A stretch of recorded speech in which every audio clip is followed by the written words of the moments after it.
આપણે બધાય મંદિરે દર્શન કરવા ગયા, બધાય ભગવાનના આપણે દર્શન કર્યા. એમ જીવ કદાચ ક્યાંક કંઈક આડો અવળો થાય, કારણ કે આ શરીરનો પણ કંઈક સ્વભાવ છે. સમય થાય એટલે એને ભૂખ લાગે, અને લાગવી જોઈએ. નથી લાગતી તો તપાસ કરાવડાવો.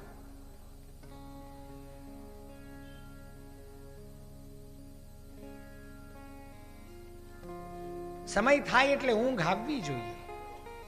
પણ અહીંયા વિપરીત છે. બ્રહ્મ પ્રગટ્યો છે એટલે આસુરી જીવો ગાઢ નિદ્રામાં ગયા છે. જોગ માયાનું વર્ચસ્વ વ્યાપ્યું છે.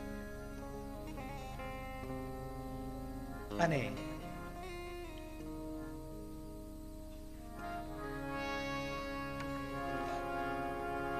વસુદેવજીએ કારાગૃહની અંદર ખૂણામાં પડેલો તૂટેલો ટોપલો,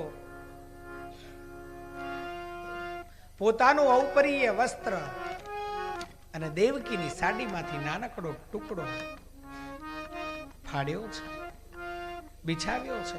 જો આ બધું એમ નામ નથી ઘટી રહ્યું. હો, ભગવાન પહેલા ચતુર્ભુજ નારાયણ સ્વરૂપે પ્રગટ થયા છે. બેની માથે હાથ મૂક્યો છે. ચિંતા કરતા નહીં, હું આવું છું. અને એ વખતે બધી સમજણ આપી છે કે શું કરવાનું છે, કેવી રીતે કરવાનું છે, ક્યાં જવાનું છે, ક્યાં મૂકવાના છે અને શું લાવવાનું છે.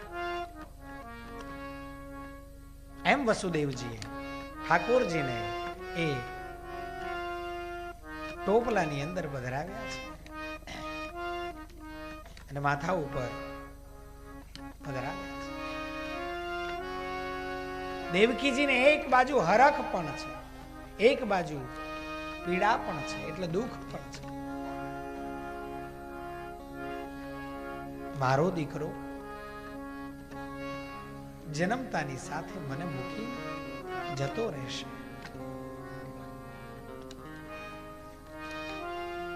આપણને ક્યારેક ક્યારેક વિચાર નથી આવતો કે આના કરતા તો નાના હતા ને ત્યારે મજા આવતી હતી.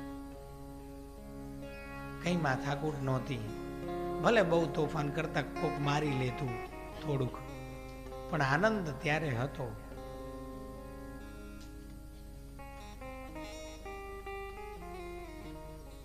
માનું માતૃત્વ જાગ્યું છે. વસુદેવજીનો હાથ પકડ્યો છે. વસુદેવજીએ સામે જોયું છે. આંખોથી એકાબીજાએ વાતો કરી છે. અને દેવકીજીએ ભારે હૈયે વસુદેવજીનો હાથ છોડ્યો. વસુદેવજીના આખા શરીરે જે બેડીઓ બાંધેલી હતી, જ્યાં બ્રહ્મને માથે લીધો, જીવ આ બ્રહ્મને માથા ઉપર ઉપાડે એટલે ઝીલે,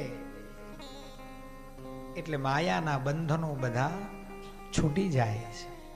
બેડીઓ તૂટી ગઈ છે. દરવાજા તરફ 1, 2 ને 3 ડગલા માંડ્યા. મોટા મોટા તાળા વગર ચાવીએ તૂટી નીચે પડ્યા છે. લોખંડના દરવાજા એની મેળાએ ખુલી ગયા છે. એક પછી એક કારાગૃહનો દરવાજો ખુલતો જાય છે. અને વસુદેવજી ઠાકોરજીને લઈ, બાલમુકુંદને લઈ અને આ મેઘલી રાત્રે, અંધારી રાત્રે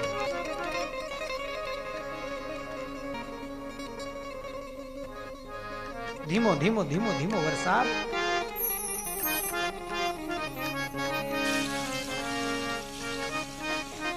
છુમ છુમ બાજે ઘૂઘરિયા,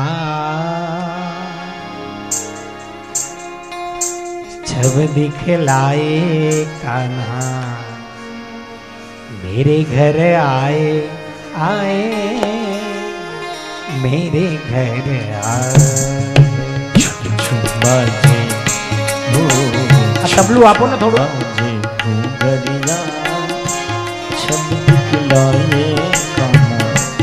मेरे घर आए कान्हा, मेरे घर आए. છુમ છુમ બાજે ઘૂઘરિયા. અને હજી લાગે છે કાલનો થાક ઉતર્યો નથી હે ને? હવે તો ભગવાન આવ્યા, આટલા બધા દર્શન કર્યા. જગન્નાથજી પ્રસન્ન છે તમારા ઉપર.